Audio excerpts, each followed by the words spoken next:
Imagine se um ministro do Supremo Tribunal Federal falasse uma coisa e poucos anos depois fizesse exatamente o oposto daquilo que ele mesmo disse. É hora de desmascarar Alexandre de Moraes. Desde até antes da Constituição do Império de 1824, o sentido usual da imunidade parlamentar processual em relação à prisão é claro: somente permitir o afastamento do parlamentar do exercício de seu mandato conferido pelo povo em uma única hipótese: prisão em flagrante delito por crime inafiançável.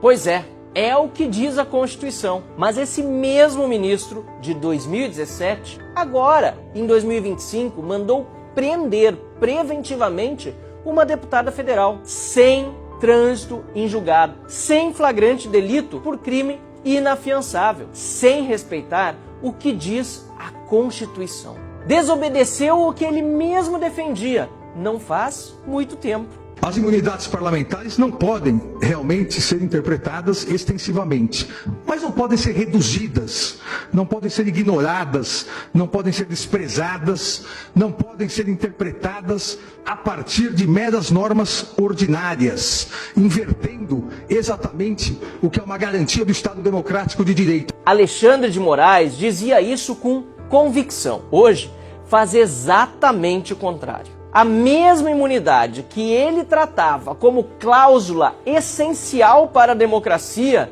ele agora ignora. Pior, ataca e viola, como se nunca tivesse sido escrito uma linha por ele a respeito disso, ou mesmo como se ele nunca tivesse dito uma palavra sobre esse assunto. Como também lembra outro importantíssimo autor norte-americano, Roscoe Pond, não há e não pode haver poder sem limites, nem mesmo o Supremo Tribunal Federal. Nem mesmo o Supremo Tribunal Federal. Que a democracia não permite que seus agentes disponham de poder absoluto e sejam como os imperadores romanos orientais, isentos das leis. São palavras do próprio ministro Alexandre de Moraes. O que mudou em apenas poucos anos, que não havia mudado antes em milênios, hoje é ele que age como se fosse um imperador romano, como se nada pudesse limitá-lo, nem a Constituição, nem o Parlamento. E Alexandre de Moraes ainda se diverte com a adulação dos pares e também da esquerda brasileira. Repito, o que foi que de fato mudou nesse período? Esse perigo de confundir a interpretação constitucional, o ativismo judicial, com a inventividade ou o poder de apreciação, ou a própria criação de legislação por parte do poder judiciário, já fora alertado lá atrás, alertado por John Locke, quando afirmou que quem coloca a sua própria vontade no lugar das leis, que são a vontade da sociedade expressa pelo legislativo, acaba por alterar o legislativo. E todo aquele que introduzir novas leis sem ter sido autorizado pela escolha fundamental da sociedade e dessa maneira subverte as antigas leis, renega e derruba o poder pela qual foram elaboradas e desse modo acaba por estabelecer um novo poder legislativo. E o que Moraes e seus pares do Supremo fazem hoje? Ativismo judicial. Usurpação das funções do Poder Legislativo. Moraes e seus colegas no Supremo Tribunal Federal substituem em decisões monocráticas e colegiadas todos os dias, com a tinta de suas próprias canetas, o Congresso eleito democraticamente. Alexandre de Moraes criou a sua própria Constituição, regras, punições e censuras. Tudo por vontade própria, contra o que decidiu o Poder Legislativo. Exatamente como Locke alertou. Subvertem as leis a ponto de renegar e derrubar o Poder Legislativo, ferindo de morte a democracia representativa. O objetivo da separação de poderes não é evitar atrito, mas garantir o povo contra a autocracia, por meio de atrito inevitável, isso sim, resultante da distribuição dos poderes governamentais entre 3 departamentos, legislativo, executivo e judiciário, atritos que costumeiramente ocorrem e por isso cada um dos três poderes tem as suas garantias, as suas imunidades.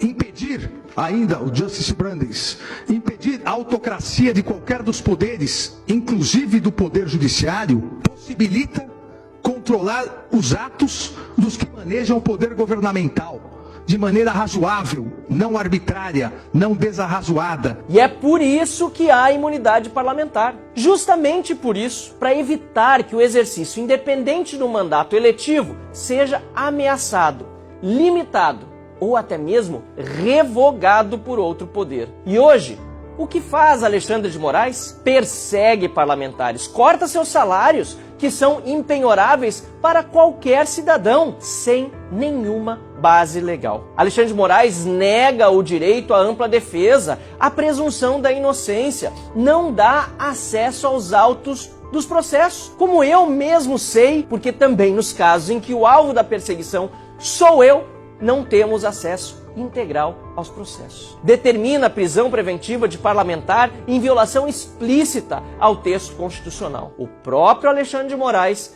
definiu em 2017 o que é abuso, o que é autocracia do Poder Judiciário, o que é ser arbitrário e desarrazoado. Agora, em 2025, ele pratica toda a violência institucional que ele mesmo definiu e que veementemente havia criticado lá em 2017.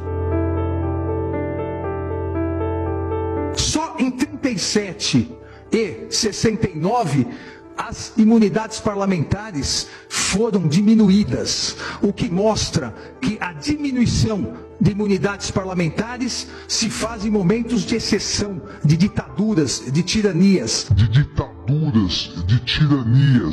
A fortaleza da democracia também é a fortaleza do poder legislativo. Ou seja, para o Alexandre de Moraes de 2017, o Alexandre de Moraes de 2025 é um ditador? Um tirano? A pergunta, obviamente, é retórica. Não resta dúvida de que sim, estamos hoje em um estado de exceção. O que estamos vendo hoje é exatamente aquilo que o próprio Alexandre de Moraes descreveu como autoritarismo em 2017. A diferença é que agora ele é, de fato, o ditador. Basta perguntar a opinião de Alexandre de Moraes lá em 2017.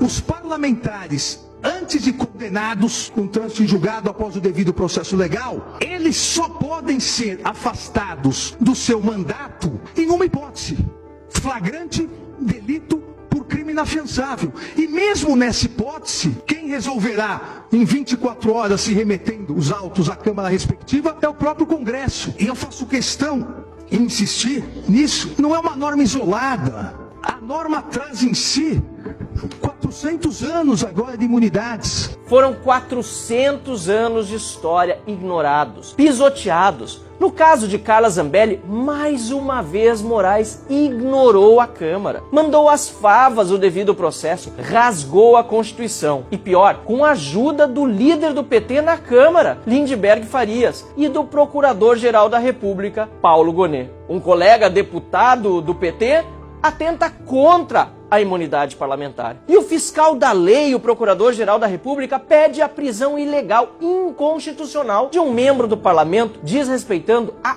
única hipótese de afastamento de mandato, lembrada por Moraes no seu julgado de 2017. É o consórcio Lula-STF a todo vapor. O Alexandre de Moraes de 2017 chamaria de autoritário, tirano, ditador o Alexandre de Moraes de 2025. Alexandre de Moraes personifica tudo aquilo que ele mesmo dizia rejeitar. Não é apenas incoerência, nem apenas maldade ou perseguição política ilimitada contra quem ele pensa serem seus adversários pessoais. É mais do que isso, é traição aos princípios que ele prometeu defender. É um verdadeiro atentado ao Estado de Direito e à democracia. E sem dúvida nenhuma, um golpe de Estado já dado por Moraes e pelo Supremo Tribunal Federal no povo brasileiro. E essa não é apenas uma opinião, é a conclusão lógica baseada em Alexandre de Moraes, em seu voto no julgamento da DI 5526 de outubro de 2017. Cabe apenas